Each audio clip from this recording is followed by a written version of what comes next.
أعوذ بالله من الشيطان الرجيم بسم الله الرحمن الرحيم الحمد لله والصلاة والسلام على رسول الله وعلى آله وصحبه ومن والاه.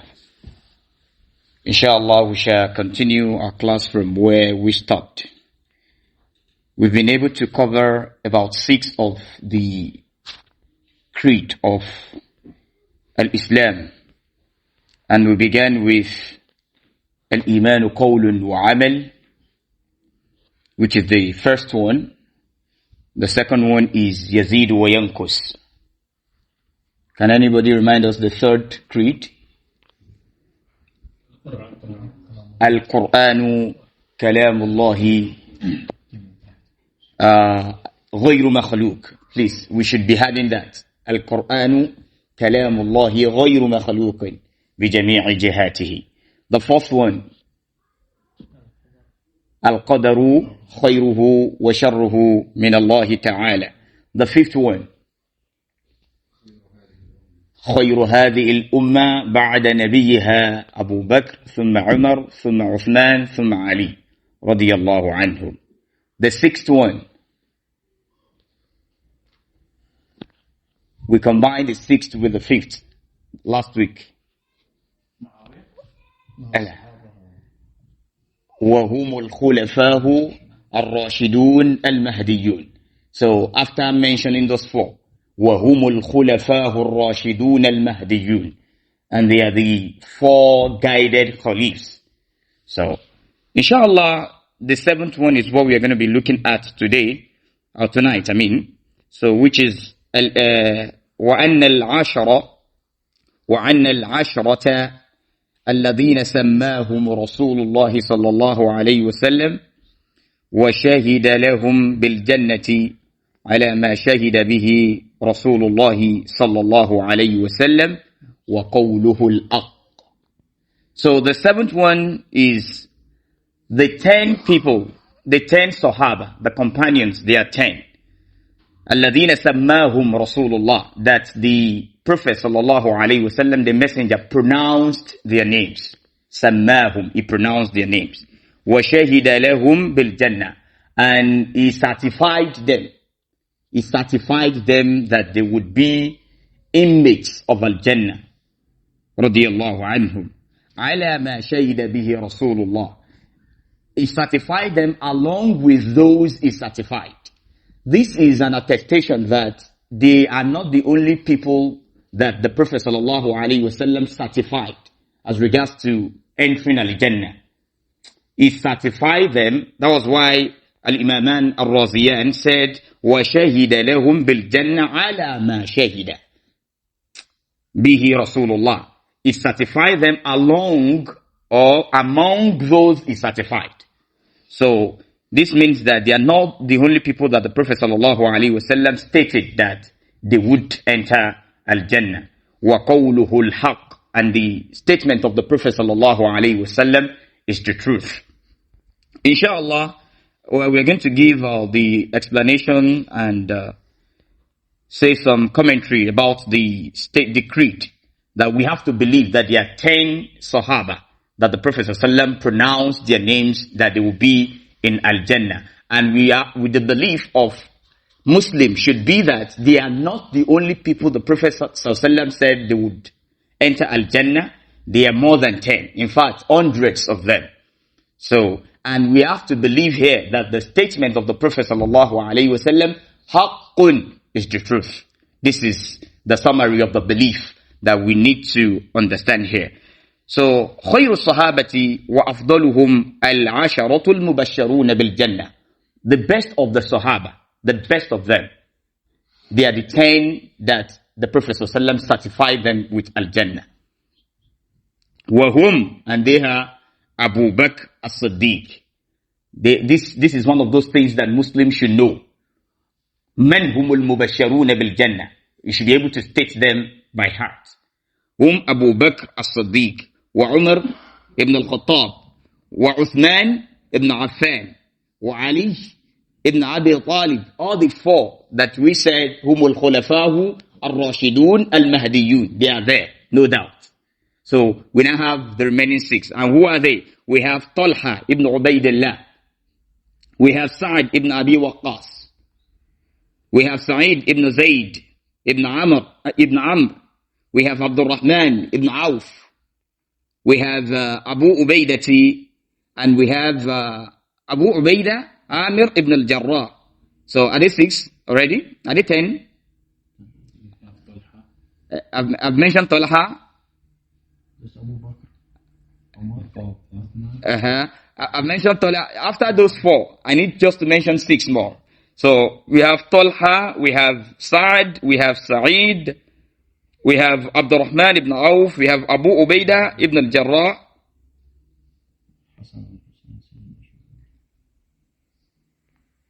Are they 10 already? Now maybe let's go to the hadith improper. I think we mentioned 9, if I'm not mistaken.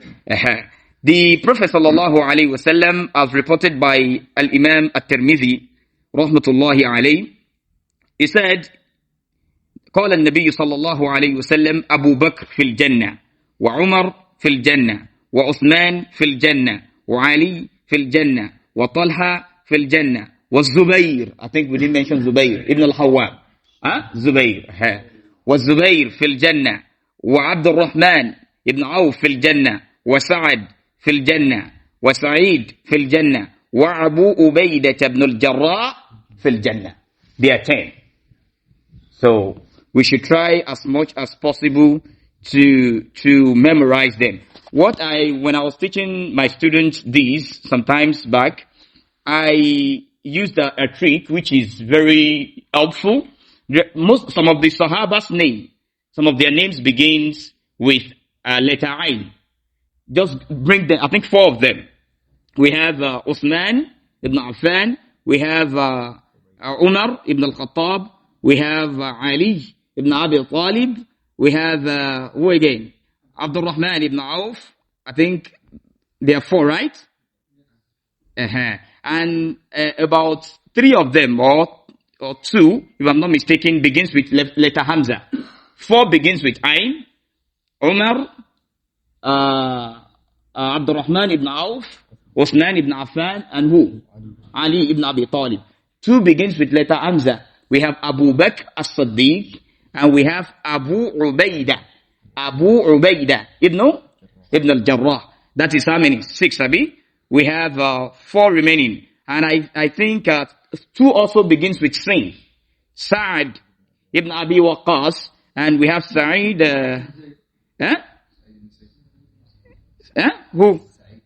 Sa'id ibn Zayd. So we have Sa'id and Sa'd, making how many? 8, 8, right?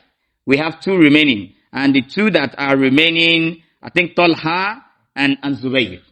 So group the Ain 4, the Sin 2, the Hamza 2, and Paul was Zayd. So these are the Sahaba that the Prophet sallallahu alaihi wasallam certified them with Al-Jannah. Now,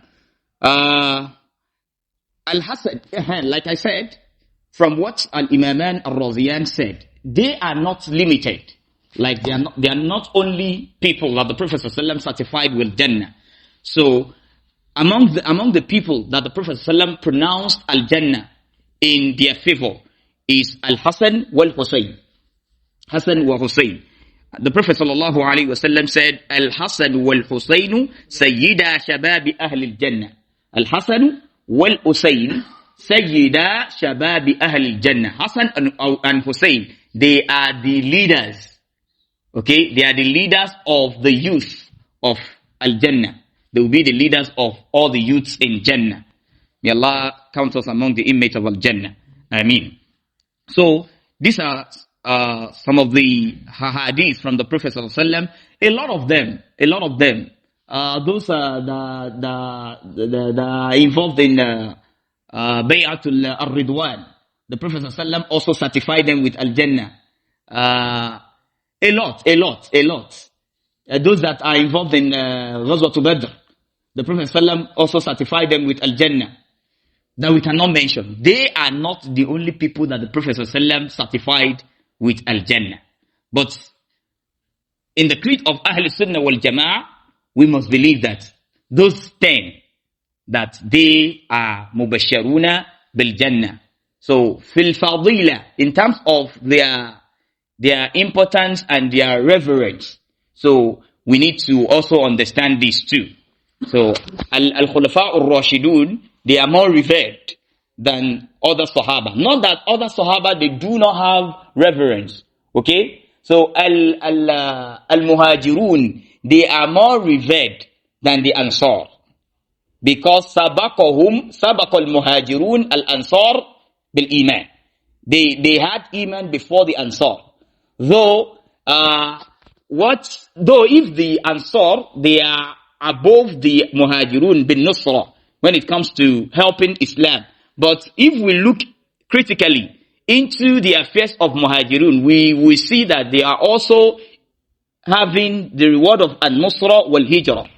Because their Hijrah is based on Nusra lil-Islam.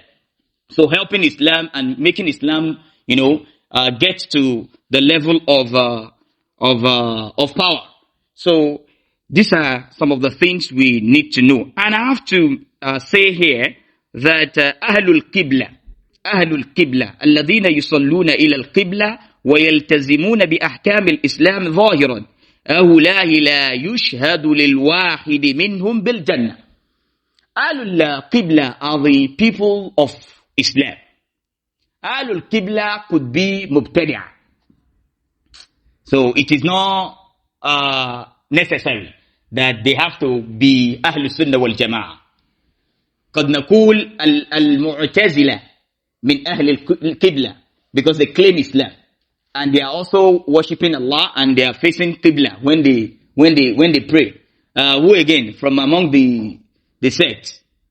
Okay, give me one sect that you know, Islamic sect. Al-Murji'a,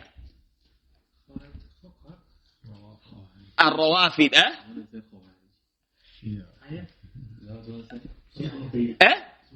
As-Sufiyya, Al-Abadiyya, Al-Shia. Any sect? Okay, khalas. Sects are many. There are very many. There's this book I was reading. In fact, Al-Milal wal-Nihal. Lishahrastani, if I'm not mistaken. Al-Mihal wal-Nihal. Subhanallah. This ustaz, the scholar, mentioned, I can't even, from big sects, you see some sect under them again. Big sect. Like Mu'tazila, now you'll be seeing some sect under Mu'tazila. So, there are a lot of sects in Islam. All of them, as far they are still praying, they are still facing the Qibla. Yusammawna Ahlul Qibla. We call them Ahlul Qibla, since they are still claiming Islam. But they may be Mubtadi'ah. Are we together? So we won't say, this is one thing we should know here. We will not call one person like this, from Ahlul Qibla. Hatta Ahlul Sunnati wal Jama'ah. Okay? Ahlul Qibla أيضا. Lakin, that is why we call Ahlul Sunnah wal Jama'ah al-Firqatu al-Najiyah. They are the group or the sect that will be saved and protected from fire. From all these sects that we are mentioning, they are the sect because they are the one on the right path. Now, every Muslim, let me say every Muslim, we won't certify him that this person is an inmate of Al-Jannah. Like I should just see one Muslim now and say, he's a mashallah brother. And definitely he will enter Al-Jannah. La. Or I should say he's not a mashallah brother. And I categorically say he will enter fire. Of course, I'm not the distributor of Jannah and fire. Are we together? But what can we say? We can only say, yushhad bil umum. We can certify with the generality. And how is that done? For you call, we will say, kullu mu'minin fil jannah wa kullu kafirin fil nar. Every believer will be in Jannah and every disbeliever will be in what? In nar. But we won't categorically and face somebody. The way I'm looking at you like this, not you. Let me point to where there is no, the way I'm looking at you, you will be an inmate of fire. No. Because the amru takfir, wallahi, amrun azim. That is not even meant for kids or students of knowledge. They are scholars. So, and, what's it called? Shurutu takfir. There are about 6. One of them is al-aqilu. The person you want to say is a kafir, you must be sure that he has brain. He's sane. The second one is al-bulugh. The person must have attained the state of, maturity. The third one is al-ilmu. You must be very sure that he knows what he's saying. Now, the first one is al-irada, or al-ikhtiyar. You must be very sure that the person has choice. The fifth one is adabu ta'wil. You must be very sure that the person is not trying to translate the Quran based on his understanding. Okay? And which one again? And you must be very sure that al-amad, he intentionally says what he does. Now, the 6 things that we mentioned, the opposite of those 6 things, they are the mawani. If those 6 things are shurut, the opposite of them are the mawani. Now, if someone has aqlu, that is sane, the opposite will be what? Al-junun, that is insane. So, if the person is insane, we can't do takfir of that person. If the person is mature, the opposite of maturity is what? Yeah. And that is what? So, opposite of al-bulugh is maybe as-sigar. Maybe he has not attained the state that is mukallaf. So, we can do takfir of that person. Now, al-ilmu, opposite of al-ilmu is what? Al-jahl. So, al-jahl, mani'. And is one of those things that we give the person who says anything an excuse about. So, and what again did we say? We mentioned at Adamu Ta'wil, that we should be very sure that the person is not trying to translate the Quran based on his understanding. And that is why I still say, and that's why some scholars, if I say I still say, I'm saying based on what scholars have said. I'm not a scholar, I'm reading the words of scholar. So, and that's why it is difficult to call some of the Qadariyya kuffar. Okay? Though some of them are kuffar, if they disbelieve in al-ilm wal-qadar. Ikhtilaf came based on the fact that they are trying to do ta'wil, to explain. So if Adamu ta'wil exists, then you can't call that person a kafir. All in all, what we are trying to say is that the issue regarding calling someone a kafir, that person is a kafir, is a big issue. We should be careful. It doesn't mean, what I'm saying here, it doesn't mean that if someone does an action of kufr, we should not say this action is an action of kufr. No. We should just be passionate. No, there's no passion. Al-amru bil ma'ruf wa nahyu anil munkar. But what we're trying to say, we should not be so swift in calling someone kafir, just like what is apparent or what is common in some, even in the globe, in the globe presently now, or on the globe as the case may be. People are very swift in calling one another kuffar and all that. So we should be careful of this act. It is not the act of scholars to be swift in calling people kuffar. We pray Allah subhanahu wa ta'ala count us among the guided and guide us aright. Inshallah, we'll stop here tonight and we shall continue from here, inshallah, in our subsequent class. Any question? Ameen wa antum jazakumullah khair. سبحانك اللهم وبحمدك اشهد ان لا اله الا انت استغفرك واتوب اليك. السلام عليكم ورحمه الله وبركاته. اللهم رحمتك أرجو فلا تكلني إلى نفسي طرفة عين وأصلح لي شأني كله لا إله إلا أنت.